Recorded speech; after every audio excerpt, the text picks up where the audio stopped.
우리 오늘 갈라디아서 2장 15절부터 21절까지 말씀 함께 나누도록 하겠습니다. 네, 갈라디아서가 6장까지 말씀이 있는데 그중에 이 2장까지 내용이 크게 보면 전반부에 해당하고요. 3장부터는 이제 후반부에 해당합니다. 그래서 지금 읽은 15절부터 21절까지 내용이 여지껏 나왔던 내용들을 다 이렇게 정리하고 여지껏 무슨 이야기를 했는지 또 사도 바울이 정말로 하려고 하는 이야기가 무엇인지를 이제 담고 있습니다. 여지껏 나왔던 내용들이 사실 우리가 몇 주간에 걸쳐서 말씀을 보았지만 그렇게 복잡하거나 어려운 내용이 아닙니다. 사도 바울이 이제 갈라디아 교회를 향해서 편지를 썼는데 이 갈라디아 교회에 문제가 생겼죠. 어떤 사람들이 들어와서 바울이 전했던 복음 이외에 다른 복음을 전했기 때문에 그로 인해서 문제가 생겼습니다. 그래서 바울이 그 교회를 향해서 권면을 하면서 몇 가지 이야기를 했는데 우선 자기 삶과 관련된 이야기를 쭉 하면서 자기가 복음을 듣고 또 자기가 복음을 알게 되고 전달받은 것이 예루살렘이나 다른 어떤 사람을 통해서 말미암은 것이 아니다. 그렇게 처음에 선포를 했습니다. 그래서 바울이 갖고 있는 복음이 독립적인 것이라고 하는 것에 대해서 이야기를 했는데 사실 제일 중요한 건 내가 굉장히 독립적이다 이 이야기를 하고자 이제 했던 것이 아니라 나는 예수 그리스도로부터 계시로서 복음을 받았다. 주님께서 나에게 복음을 주셨다. 이 이야기를 하는 게 제일 중요한 그런 부분이었죠. 그래서 바울이 내가 공부를 하거나 내가 성실히 살거나 내가 연구를 하거나 이게 아니라 예수 그리스도께서 나에게 복음을 주셨노라. 그렇게 이제 선포를 했고 그 다음으로 또 하는 이야기가 무엇이냐면 바울이 또 예루살렘에 올라가서 자기가 갖고 있었던 복음에 대해서 이제 예루살렘에 있던 성도들과 교회들과 사도들 앞에 이렇게 쭉 내어놓고 함께 교제를 하면서 그들이 갖고 있던 복음과 자기가 갖고 있던 복음이 동일한 복음이라고 하는 것에 대해서 이제 고백하고 이야기를 합니다. 즉 바울이 전한 복음과 예루살렘의 복음이 동일했다 이거죠. 근데 여기서도 또 마찬가지로 정말 중요한 부분은 뭐냐면 똑같다 이 부분이 중요한 게 아니라 왜 똑같았느냐? 예수 그리스도께서 나에게도 복음을 주셨고 예수 그리스도께서 예루살렘에도 복음을 주셨기 때문에 그래서 다 똑같이 예수님께서 주신 복음이었기 때문에 똑같을 수밖에 없었다. 이제 그렇게 선포를 하는 거죠. 그래서 자신을 이방인의 사도로 보내신 분도 예수님, 또 베드로를 예루살렘의 사도로 세우신 분도 예수님. 그래서 앞부분에 보면 사도 바울이 계속해서 똑같이 이제 하는 주제가 예수 그리스도에 대한 것입니다. 예수님이 나를 부르시고 예수님이 나에게 복음을 주시고 예수님이 예루살렘에도 복음을 주셔서 그래서 우리가 이런저런 모양들에 있어서 각각 다른 것처럼 보이지만 다 동일한 모습들을 갖고 있노라고 그렇게 이제 고백을 합니다. 그 이후에 2장 11절부터 14절까지 내용을 보면 베드로가 했던 잘못된 행동에 대해서 이렇게 쭉 이야기를 합니다. 베드로가 이방인들과 함께 더불어 식사 교제를 같이 나누다가 유대인들 형제들을 의식해서 외식하는 마음으로 그 식사하는 자리를 떠나는 그와 같은 악한 행동을 했었죠. 그래서 그 모습에 대해서 이제 사도 바울이 책망하는 그와 같은 내용이 이제 앞부분에 나왔고 그 이후에 이제 15절부터 오늘 읽은 15절부터 21절까지 이렇게 내용이 나옵니다. 근데 이 베드로가 주님 뜻대로 행동하지 않고 외식하는 마음으로 행동을 했지만 이 베드로와 이단자들 사이에는 아주 중요한 차이점이 하나 있습니다. 뭐냐면 베드로는 비록 잘못된 행동을 하기는 했지만 그래서 또 그 행동 때문에 좋지 못한 여러 나쁜 결과들이 나타나긴 했지만 베드로는 자기가 잘못했다는 것을 알고 있습니다. 그러니까 그 행동을 할 때에는 비록 잘 몰라서 했거나 아니면 알고 있으면서 했거나 여하튼 죄를 짓기는 했지만 바울로부터 책망을 들었을 때에 또 다른 누군가로부터 책망을 듣고 복음에 대한 이야기를 들었을 때에 그렇죠. 그 말씀이 맞죠. 그게 복음이지요 하고 자기가 잘못 행동하고 있다는 것을 인정을 합니다. 그러니까 무슨 말이냐면 베드로는 말 그대로 실수를 한 겁니다. 잘못을 한 거예요. 그러니까 다른 복음을 갖고 있기 때문에 내가 원래 믿는 바가 이방인과 식사하면 안 돼. 내가 그걸 믿고 있기 때문에 난 이방인과 식사를 못하겠다. 이게 아니고 이방인과 식사를 함께 해도 된다. 모든 사람들이 다 복음의 능력 안에서 구원을 받는다. 그걸 잘 알고 있는 거예요. 알고 있는데 순간적으로 이제 잘못 행동을 한 것이었죠. 그래서 사도 바울이 베드로를 향해서 책망한 이후에 지금 15절부터 21절까지 해서 전반부에 나왔던 내용들을 쭉 정리를 하면서 베드로도 인정을 하고 있는 자기 자신도 인정을 하는 예루살렘 교회와 사도들도 인정을 하고 있는 도대체 복음이라고 하는 것이 무엇인가? 주님께서 우리를 구원하실 때 어떻게 구원하셨고 또 주님께서 우리가 어떤 종류의 삶을 살아가길 원하시는가 이런 내용들을 정리를 해서 이제 15절부터 21절까지 내용을 적어 놓았습니다. 근데 이 내용이 본문 자체가 길지 않죠. 길지 않고 이렇게 짧게 되어 있는데 이 내용이 이렇게 좀 압축적으로 되어 있습니다. 그러니까 바울이 한 2장이나 석 장쯤 쭉 이렇게 풀어가지고 상세하게 써도 되는데 그렇게 하지 않고 내용들을 꽉꽉 눌러가지고서는 물을 다 빼버리고 이해가 되시죠? 꽉꽉 꽉꽉 눌러가지고서는 쫙 만들어서 15절부터 21절까지 써놨단 말이에요. 그래서 이 내용이 복음과 관련되어 있는 핵심적인 메시지가 다 들어있고, 또 이렇게 언뜻 보면 그런가 보다 하고 넘어갈 수 있지만 자세히 보시면 조금 우리가 설명을 하고 또 이야기를 나눠야 하는 부분들이 들어있고, 동시에 제가 앞부분에 말씀드렸던 것처럼 이야기를 듣다 보면, 설명을 들으면 다 원래 우리가 잘 알고 있던 내용이라는 것도 알 수 있습니다. 그래서 오늘 조금 찬찬히 이 내용이 어떠한 내용을 담고 있는지, 어떤 부분을 압축해서 바울이 꽉꽉 눌러가지고 복음에 대해서 이야기를 하고 있는지 오늘 우리가 잠깐 살펴보려고 합니다. 본문이 길지 않기 때문에 풀어서 설명을 해도 그렇게 길지 않습니다. 여러분들 혹시 다 아는 내용인데 이렇게 생각하지 마시고, 우리가 갖고 있는 복음에 대해서, 바울이 전한 복음, 예루살렘의 복음, 그리고 우리가 갖고 있는 복음에 대해서 오늘 다시 한번 쭉 생각해 보았으면 좋겠습니다.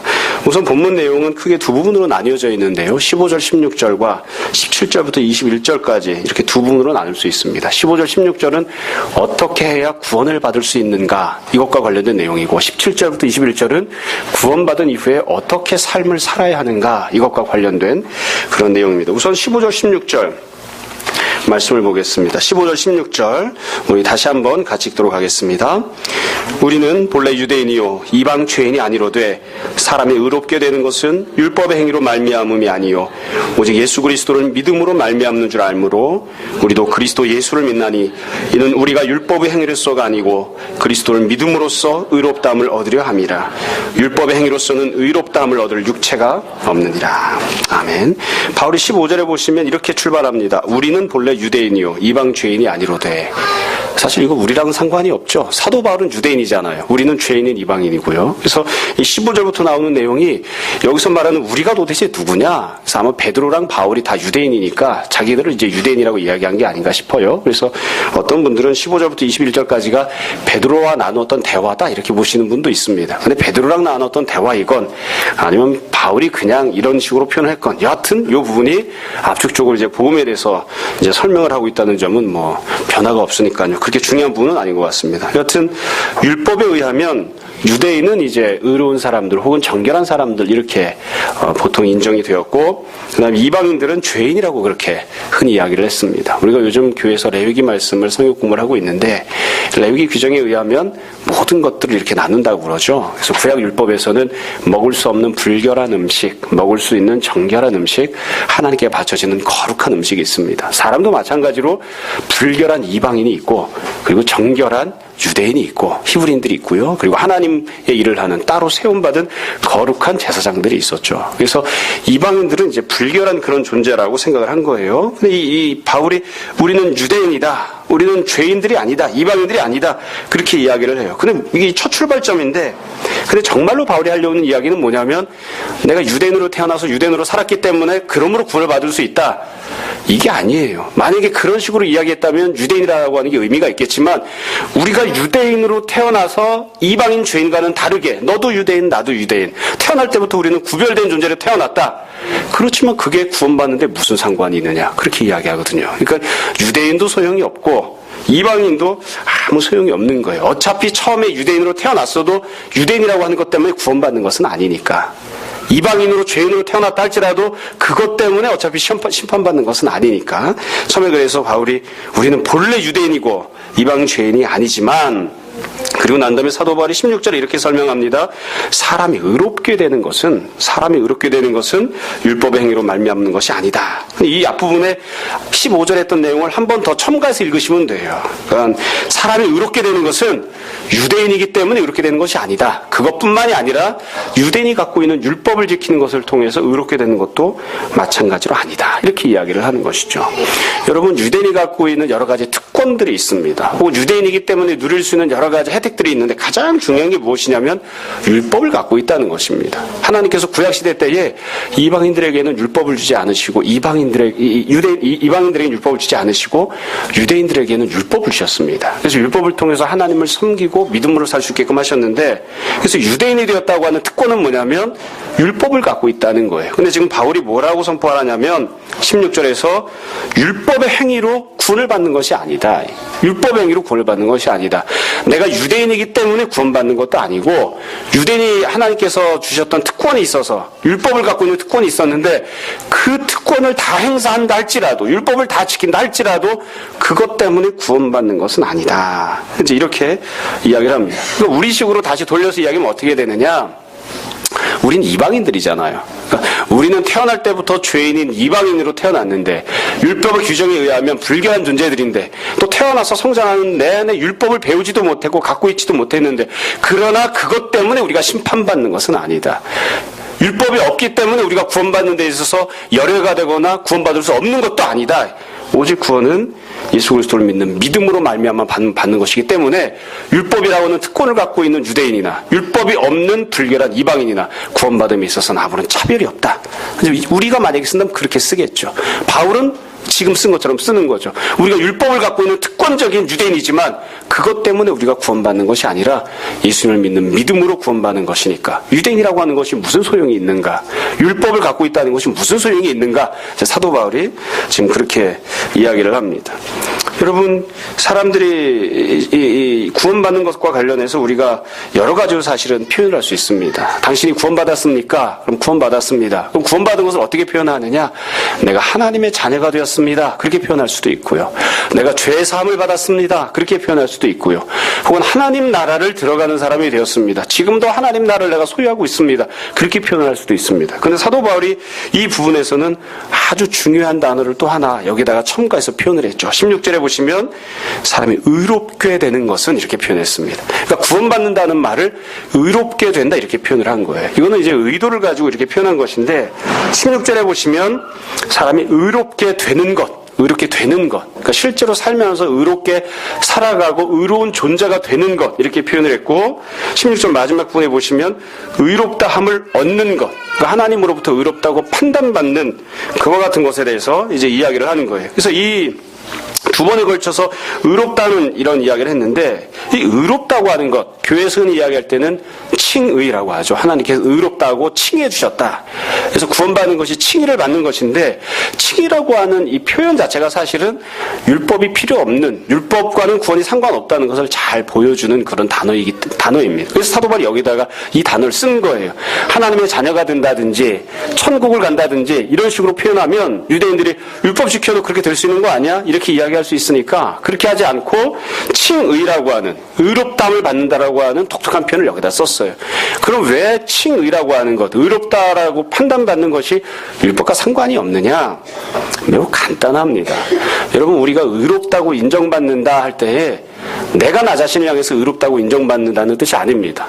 내가 나를 봤더니만 참 나는 괜찮아, 나 정도만 되면 괜찮은 것 같아, 그걸 갖다가 의롭다고 하는 게 아니죠. 그렇죠?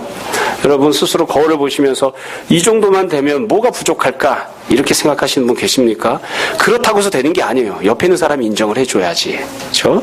근데 이 의롭다고 인정받는 것도 마찬가지. 내가 갖고 있는 기준에 의해서 내가 나름대로 성실히 열심히 살았으니까 나는 괜찮은 사람이야. 그걸 의롭다고 하는 게 아니고 이걸 판단하시는 분은 딱 한 분, 하나님이십니다. 그러니까 하나님께서 보시기에 의로워야 의롭다고 인정을 받는 거예요. 하나님께서 보시기에 의로워야 의롭다고 이제 판단을 받는 거죠. 근데 율법을 가지고 놓고 보면, 율법이라고 하는 기준을 가지고 보면 의롭다고 인정받을 수 있는 존재가 없는 거예요. 뿐만 아니라 지금 하나님께서 어떻게 은혜를 베푸셨냐면 우리를 구원하실 때에 하나님이 판단하시는 분이신데 하나님께서 그냥 율법과 아무 상관없이 예수님을 믿기만 하면 그 사람을 의롭다고 하나님이 판단을 해버리신 거예요. 다시 이야기를 하겠습니다. 재판받는 자리에서 하나님이 재판관의 자리에 앉아 계신데 하나님께서 우리를 향해서 너는 죄가 없다 이렇게 그냥 판단을 해버리셨어요. 율법과 아무 상관없이 너는 죄가 없다, 너는 의롭다 이렇게 판단을 해버리셨어요.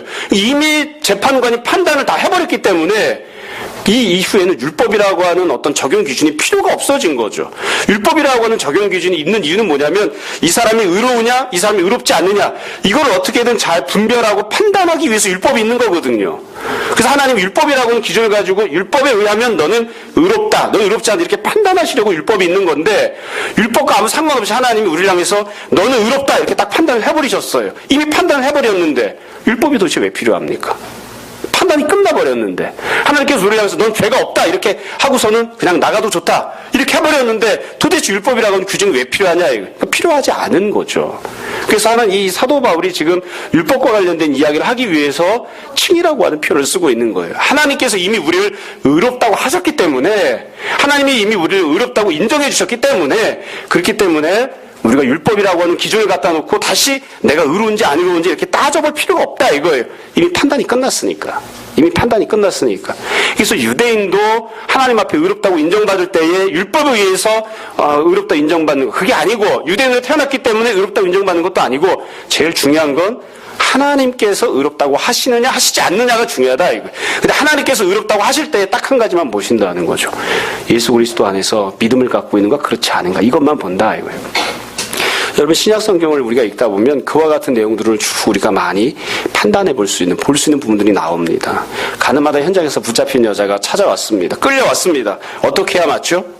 돌에 맞아 죽어야 됩니다. 돌에 맞아 죽어야 그게 정상입니다. 그게 율법의 의니까요. 하나님이 정하신 법이에요. 근데 어떻게 하셨냐면 예수님께서 돌로 쳐 죽이게끔 하지 않으셨습니다. 그리고 예수님이 그 여자를 용서하셨어요. 그럼 그걸로 끝난 거예요. 왜 그렇죠? 죄는 예수님이 용서하세요. 그 사람이 죄인인지 아닌지를 판단하는 것도 예수님이시고, 죄인일 경우에 그 사람을 심판하시는 것도 예수님이세요. 근데 심판하는 권한을 갖고 계신 예수님께서 내가 너를 심판하지 않겠다. 그럼 그걸로 끝난 거예요. 내가 너를 용서하겠다. 그럼 그걸로 끝난 거예요.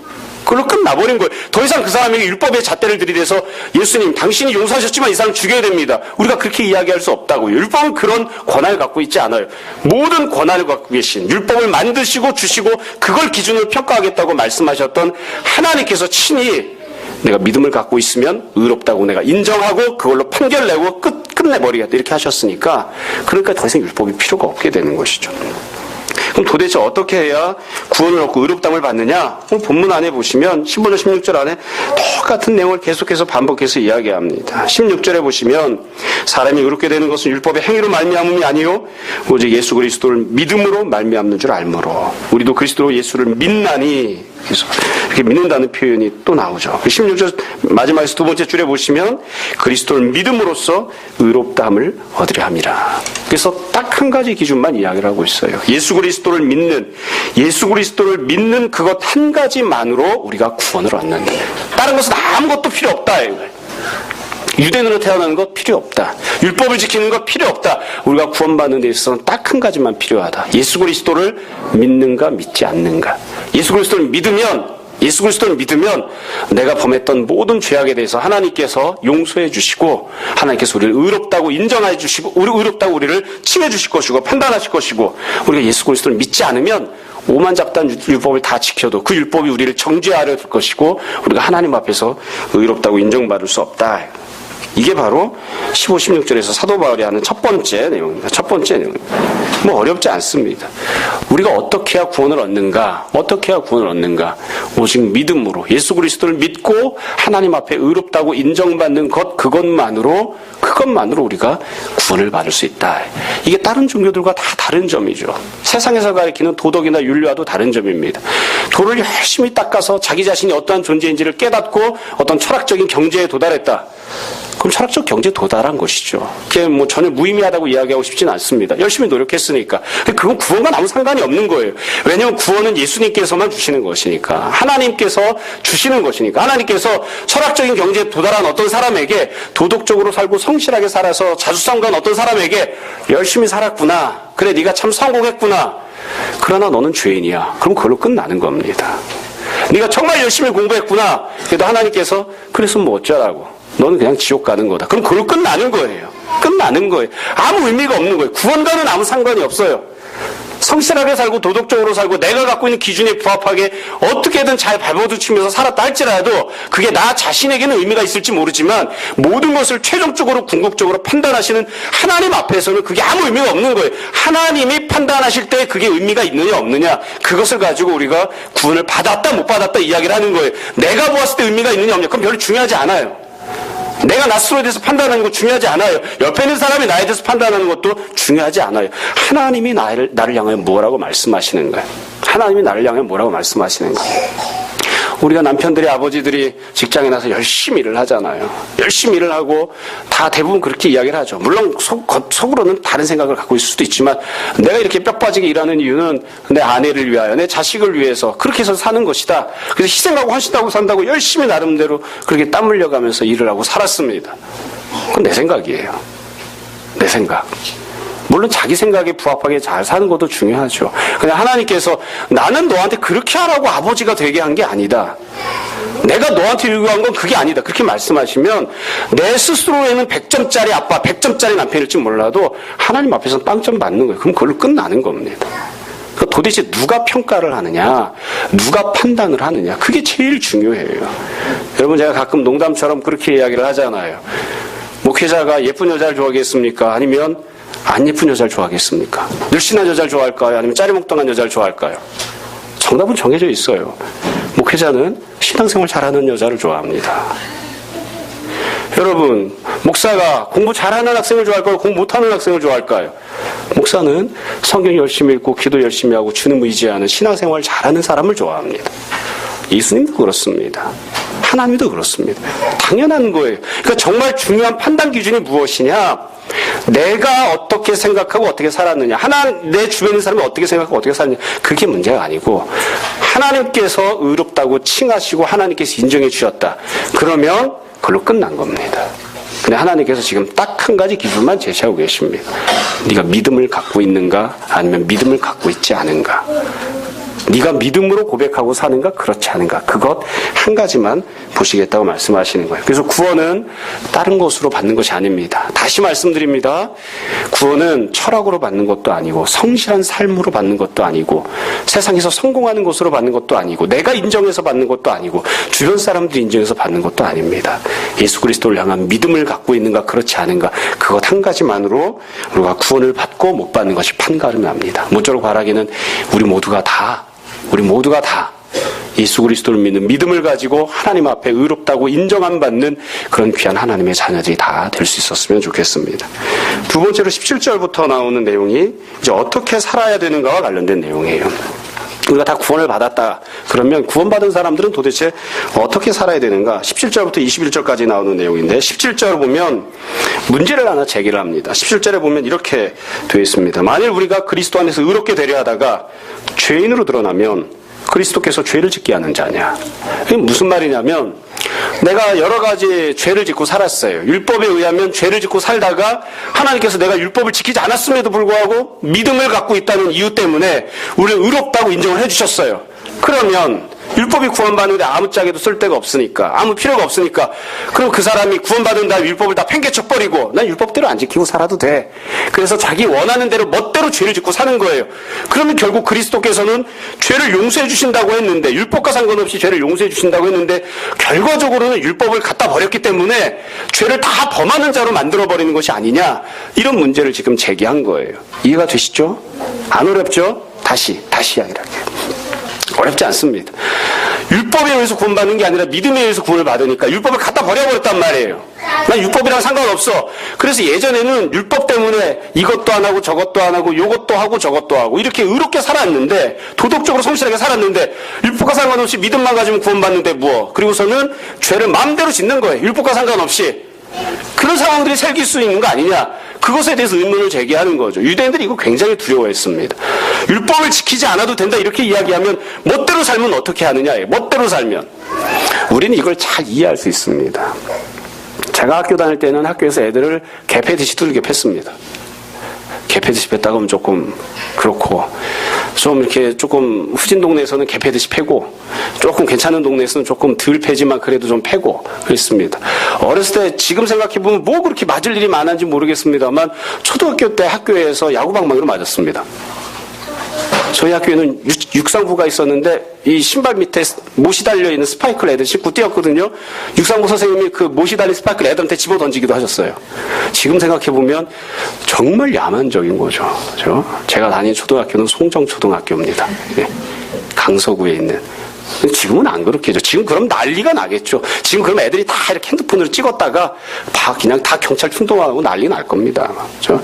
얘네 막 두들겨 팼다고요. 그러다가 애들을 패지 말자 그러니까 제일 처음에 나온 얘기가 뭐냐면 패지 않고 애들을 어떻게 가르치느냐.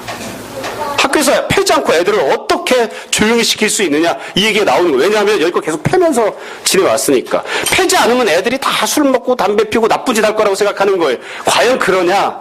그런 면이 뭐 없다고 할 수는 없지만 우리는 패는 데만 익숙하니까 안 패고는 키울 방법이 없는 거예요. 저도 어렸을 때 아이들 키울 때에 이렇게 두들겨 패가면서 키웠습니다. 근데 요즘 이렇게 나이가 조금 들다 보니까 다시 키우라고 하면 뭐 막상 또 키우라고 하면 또 때리겠지만 애들 얘기하면 다 알아들을 것 같은데 얘기하면 알아들을 것 같은데 패는 것 이외에 때리는 것 이외에는 다른 걸로 가르쳐 본 적이 없으니까 거기에 대해서 의문이 생기는 거예요. 때리지 않는데 애들이 말을 들을까?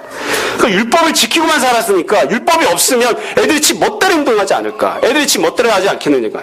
사람들이 도덕적으로 사는 게 아니라 의롭게 사는 게 아니라 어차피 믿음으로 구원받는 거니까 죄 져도 되는 거 아니야?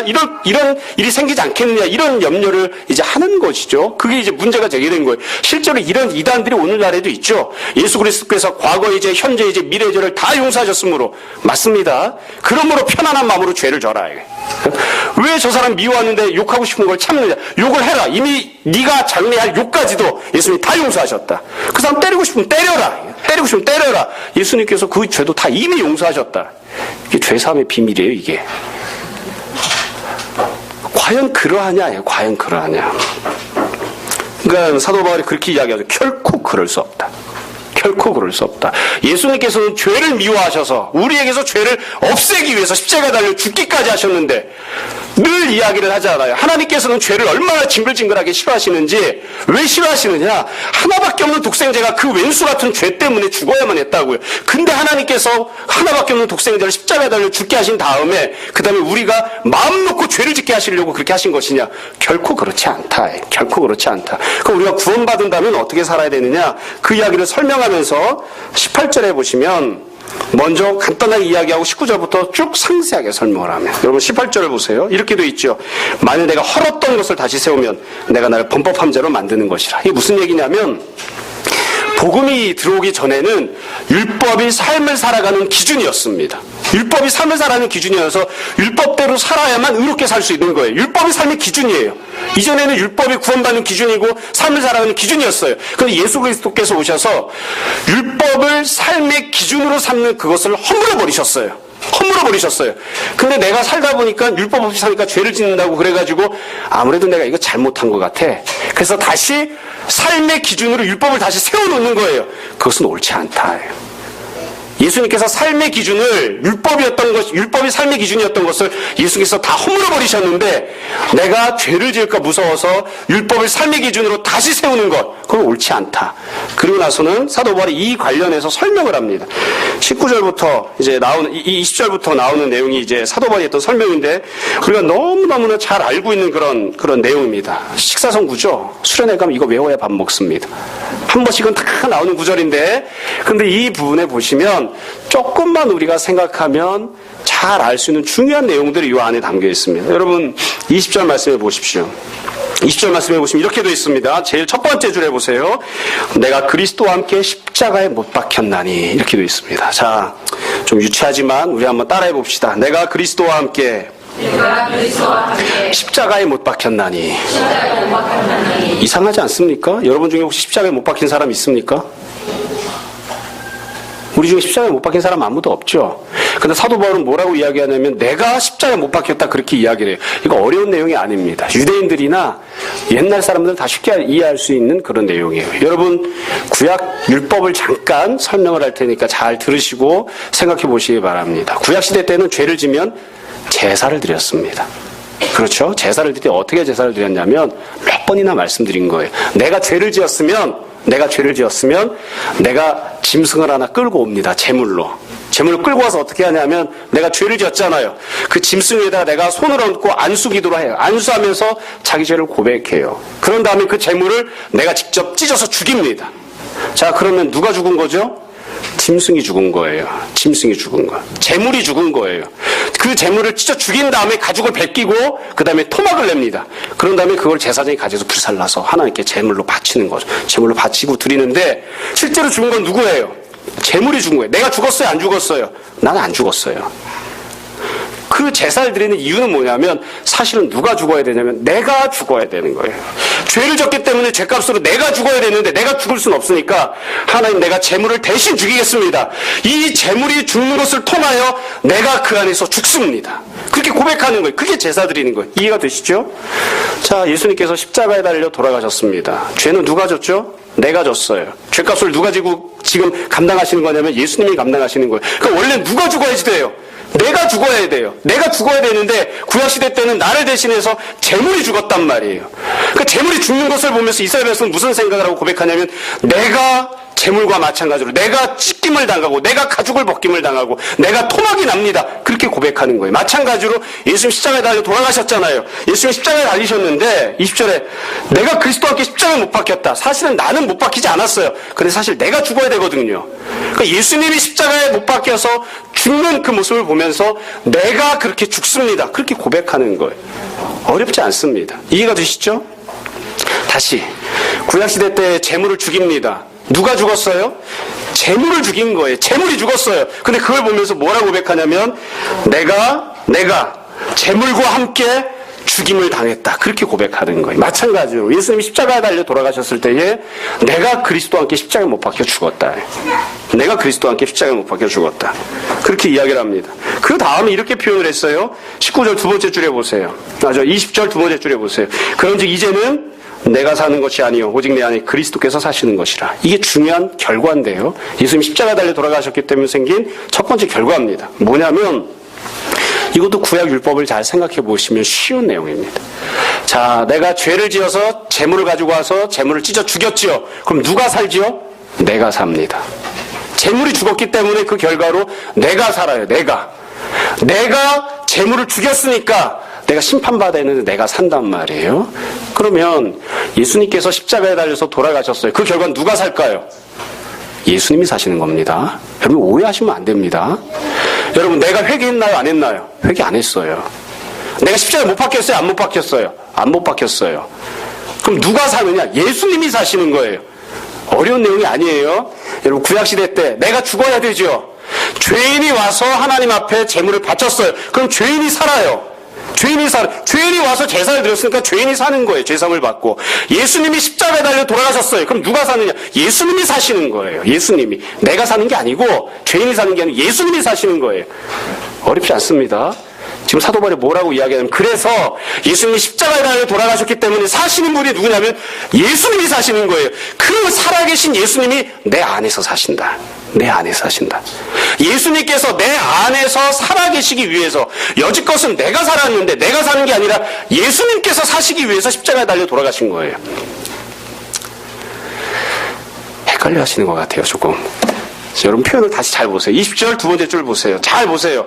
20절에 보면 바울이 어렵게 얘기한 게 아니고 똑같이 그대로 이야기하고 바울 얘기를 제가 그대로 설명한 것 뿐이에요. 20절 두 번째 줄에 보시면 그런즉 이제는 내가 사는 것이 아니고 오직 내 안에 누가 사세요? 그리스도께서 사신다. 사도 바울이 지금 설명하면서 예수님이 십자가에 달려 돌아가셨기 때문에 죄인은 내가 산다고 이야기하지 않아요. 누가 살아요? 그리스도께서 사신다고요. 그리스도께서. 그러니까 예수님이 십자가에 달려 돌아가시면서 이제는 더 이상 너는 살지 마라 이렇게 하시는 거예요. 너는 살지 마라. 내가 살게. 대신 내가 네 안에 들어가서 살게. 내가 네 안에 들어가서 살게. 네 인생을 네가 원하는 대로 사는 것이 아니라 예수 그리스도께서 내 삶에 들어오셔서 주님이 사시는 거예요. 주님이. 나는 죽지 않았어요. 나는 재물 갖고서 제사 드린 적이 없어요. 예수님이 십자가 달려 돌아가시고 예수님이 죽으셨기 때문에 예수님이 부활하시고 예수님이 영생을 누리시고 예수님이 사시는 거예요. 근데 그 예수님이 내 안에 들어와서 사시는 거예요. 그러니까 성도가 삶을 살아간다는 건 무슨 뜻이냐? 내 안에 예수님이 들어와서 사시게끔 하는 거예요. 내가 사는 게 아니고 나는 죽는 거예요. 내가 사는 게 아니고 예수 그리스도께서 영원하신 모습으로 내 안에 들어오셔서 예수님이 내 안에서 살아가시는 것. 여러분 이거 본문을 잘 보셔야지 됩니다. 그러니까 우리가 쓱쓱쓱 읽다가 예수님 십자가 달려 돌아가셨으니까 내가 사는 거야. 성경 그렇게 이야기하지 않았습니다. 그리스도께서 사시는 겁니다. 그리스도께서 사시는 겁니다. 그럼 물론 그리스도께서 사시니까 나는 껍데기로만 있냐? 그건 아니에요. 그래서 그 뒤에 보면 그렇게 이야기를 하죠. 20절 중간 부분에 보시면 이렇게 이야기해요. 그래서 오직 내 안에 그리스도께서 사시는 것이라 이제 내가 육체 가운데 사는 것은, 근데 내가 실제로 죽진 않았잖아요. 내가 지금 육체 가운데 육체를 가지고 사는 것은 나를 사랑하사 나를 위하여 자기 자신을 버리신 하나님의 아들을 믿는 믿음 안에서 사는 것이다. 그러니까 믿음을 갖는다고 하는 건 무엇이냐? 이게 두 번째 결과인데, 믿음을 갖는다고 하는 건 예수님이 내 삶 가운데 들어오시도록, 예수님이 내 안에 들어오시도록 그렇게 주님을 받아들이고 주님이 나를 대신하여 살아가시게끔 하는 것, 그게 믿는다는 뜻입니다. 그게 믿음이라고 하는 거예요. 그러니까 믿음이라고 하는 건 내가 다시 한번 기회를 가지고 어떻게든 열심히 살아봐야지, 이게 믿음이 아니고, 내가 열심을 갖고 살려고 했던 것, 내가 헌신하고 살려고 했던 것, 내가 율법 지키고 살려고 했던 것, 그건 다 죽어버리고 예수 그리스도께서 내 안에 들어오셔서 예수님이 나를 대신해서 사시는 거예요. 그리고 그것을 내가 그대로 마음을 열고 내 삶을 열고 받아들이는 것, 그게 믿음입니다. 어렵지 않습니다. 구약시대 때 한 사람이 죄를 지면 하나님 앞에 와서 제사를 드렸습니다. 그럼 하나님이 그 사람에게 기회를 주세요. 다시 살 수 있는 기회를. 네가 한번 열심히 한번 죄 짓지 않고 한번 살아봐라 하고 죽어야 했던 그 죄인에게 삶의 기회를 한번 다시 주세요. 근데 그렇게 해도 소용이 없었거든요. 그러니까 하나님께서 이번에는 하나뿐인 독생자, 근데 그 예수님이 우리 안에 들어와서 살게끔 하시는 거예요. 그래서 우리가 믿음을 갖는다고 하는 건 예수님이 내 안에 들어오셔서, 예수님이 내 영혼 안에서, 내 마음 안에서, 내 실제 삶 안에서 그분이 원하시는 대로 그분이 살아가시도록 나 자신을 열어드리는 것, 그분이 살아가실 때 나는 껍데기로 그분을 따라가는 것, 그게 믿음을 갖는다는 뜻이에요. 그게 내가 이제 육체 가운데 살지만 내가 사는 것은 내가 원하는 대로 사는 것도 아니고, 내가 율법을 지키면서 사는 것도 아니고, 예수 그리스도께서 내 안에 사시도록 나 자신을 주님 앞에 온전히 다 드리고, 주님이 살아가실 때, 주님이 원하시는 대로 살아가실 때에 그때 내가 그분을 따라서 그대로 그냥 가는 것, 그게 바로 믿음이라고 지금 사도 바울이 고백하고 있는 거죠. 그래서 예수님 믿는 사람은 어떻게 사느냐? 예수님을 믿어서 구원을 받았잖아요. 구원받은 이후에 어떻게 살아가느냐? 율법대로 살지 않아요. 도덕적으로 사는 것도 아니에요. 물론 그렇다고 해서 우리가 비도덕적으로 살아야 된다는 뜻은 아닙니다. 예수님 믿은 사람이 그 다음에 살아가는 삶은 무엇이냐면 주님께서 살아가시도록 하는 거예요. 내 안에서 내가 사는 것이 아니고, 껍데기인 육체도 내 것이지만, 영혼도 내 것이지만, 그게 아니라 주님께서 살아가시는 거예요. 주님께서 살아가시도록 나 자신을 열어드리는 것. 그래서 나는 더 이상 존재하지 않고 오직 주님만이 계시는, 오직 주님만이 살아계시는, 그게 바로 예수 그리스도께 우리가 삶을 맡긴다는, 예수 그리스도를 믿은 다음에 우리가 살아가야 하는 그런 삶의 모습입니다. 그래서 우리 율법 지키지 않아요. 예수님이 사시는 대로 사는 겁니다. 복음이 갖고 있는 요구가 있잖아요. 예수님이 요구하시는 게 있잖아요. 예수님이 사셨던 모습이 있잖아요. 그 예수님이 원하는 대로 살아가는 거예요. 그게 우리가 살아가야 하는 신앙생활 이후의 삶의 모습입니다. 여기까지가 사도 바울이 갈라디아 전반부에서 하고자 했던 이야기입니다. 결국 내용은 매우 간단합니다. 딱 한 가지만 이야기했습니다. 예수 그리스도에 대해서만 이야기를 했습니다. 사도 바울이 내가 복음을 전달받은 것, 예수님이 나에게 주셨다. 내가 받은 복음, 예수님이 예루살렘 교회도 주셨다. 그래서 우리는 다 각각 다른 모습으로, 각각 다른 자리에서 복음을 받았지만 그 복음의 기원이, 복음을 전달해 주신 분이 오직 한 분 예수 그리스도이시기 때문에 우리는 다르지만 다 동일하다. 사도 바울이 그렇게 고백을 했습니다. 이방인이건 유대인이건 가림이 없다. 그래서 지금 다시 한번 정언해서 그렇게 고백을 하죠. 우리가 구원을 받는다는 것 율법을 통해서도 아니고, 도덕을 통해서도 아니고, 양반답게 사는 것을 통해서도 아니고, 사회적인 지위나 성취를 해서도 아니고, 오직 한 분 예수 그리스도를 믿는 그 믿음만으로 우리가 구원을 받는다. 그럼 구원받은 다음에 어떻게 사는가? 우리는 구원받을 때는 예수님을 믿고 구원받지만 삶을 살아갈 때는 도덕적으로 살고 유교적으로 살고 율법적으로 사냐? 그렇지 않다. 우리가 삶을 살아가는 데 있어서도 딱 한 가지, 오직 예수 그리스도만이 살아계시게 해야 한다. 너는 죽고 네 인생 가운데 오직 한 분 예수님만이 들어오셔서 예수님이 네 안에서 살아계시게끔 해야 한다. 그게 바로 신앙인들이 살아가는 모습이다. 예수님께서 살인하지 말라 이렇게 말씀하신 게 아니라, 그렇게 명령하신 게 아니라 미워하지 말라 이렇게 말씀하셨으니까 우리는 율법대로 살지 않아요. 미워하지 않고 사는 것이, 주님이 내 안에서 사실 수 있도록 너 자신을 십자가 앞에 다 내려놓아라. 이게 사도 바울이 권면한 그런 갈라디아서 전반부의 내용입니다. 우리가 다 교회 오면 뭐든지 모를 때 물어보면 대답할 때 이 대답하면 아무도 틀렸다고 안 하죠. 무슨 질문을 하든지 대답이 무엇입니까? 예수님입니다.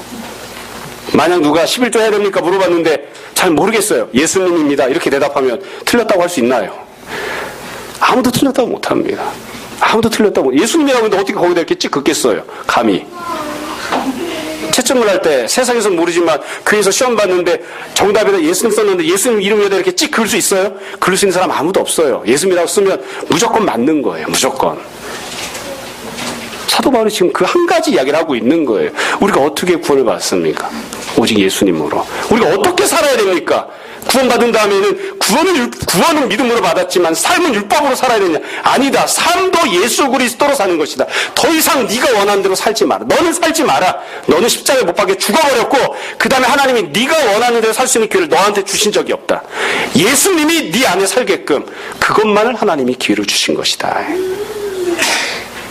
정리하겠습니다. 우리가 잘 아는 대로 사도 바울이 로마에서 순교할 때 그랬다고 그러죠.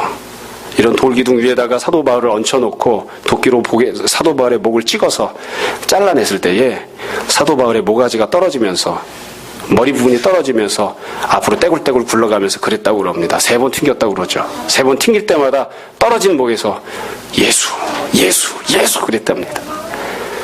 평생을 예수님을 믿고 평생을 예수님만 바라보고 예수님을 닮고자 했던 사람. 그래서 죽을 때에도 그 입에서 나온 목소리가 딱 하나. 예수, 예수, 예수. 그게 복음이에요. 그게 복음. 무엇이 되었든지 간에 이유가 무엇이 되었든지 간에 과정이 무엇이 되었든지 간에 예수 그리스도 이외에 다른 무엇인가에 집중하게 하거나 예수 그리스도에 다른 무언가를 근거로 삼거나 예수 그리스도에 다른 무언가가 남는다면 그건 결코 옳은 것이 아니에요. 악한 것이에요.